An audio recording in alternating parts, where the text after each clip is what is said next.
I have a 100k score on grid shot, but I'm bronze in Valorant. Well, there's a reason for it. And the reason is you're wasting your time in an aim trainer. What's up, FPS family? Today, I'm coming at you with a guide on why aim training is a waste of your time. Now, some of you might have clicked on this video thinking that I'm going to rag on aim training and you shouldn't do aim training because it's a waste of your time. But that's not really the point of this video. The point is that most people are doing aim training incorrectly, or they shouldn't be doing aim training at this point at all. So the first point is some people shouldn't be doing aim training to begin with. If you are a beginner in Valorant or in Csgo, then aim training in an aim trainer is a waste of time for you.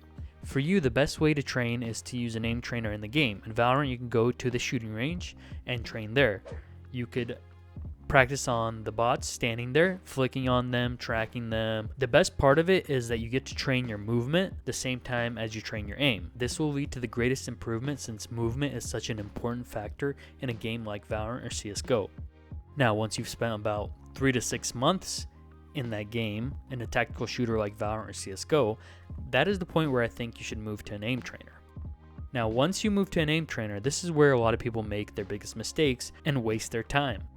If you're not using your time effectively in an aim trainer and coming in with the right mentality, with the right scenarios, your time is being completely wasted and there's no point of you aim training at all. So the first point here is, whenever you say, I'm going to train my aim or I'm going to use an aim trainer, the first thing people think is grid shot or tile frenzy in Kovacs. And honestly, that is, in my opinion, the worst scenario you could play in aim training. Now, if you're a high score chaser and you're playing aim labs like it's a game to you, then sure, do whatever you want, do whatever scenario, try to hit the high score.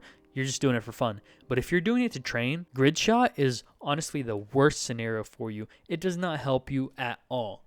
The size of the targets is just ridiculously large and you're training yourself to have a very large margin of error. The only thing that grid shot trains is your aim speed. That's it.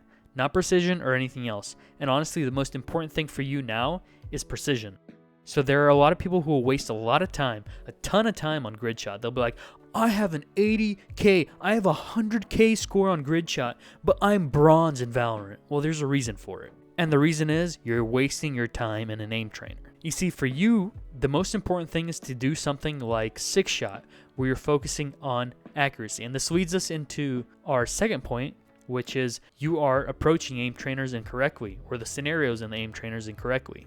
You see, your goal in aim training should be precision. 100% of the time, you should be trying to hit 100% on every scenario. A lot of people will say 95%, 90%, 85%, 80%, but I'm telling you, you should aim for 100%. 95% is the bottom line, but that is only for high scores. I try to aim for 95% accuracy in my high score runs.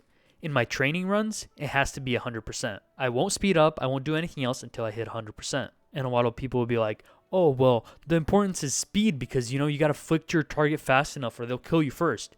Go back to your VODs and review them. How many times could you have killed your enemy if you took that extra half second, quarter second to adjust your aim before shooting?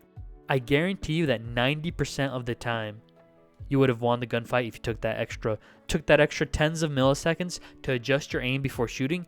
You would have won the gunfight.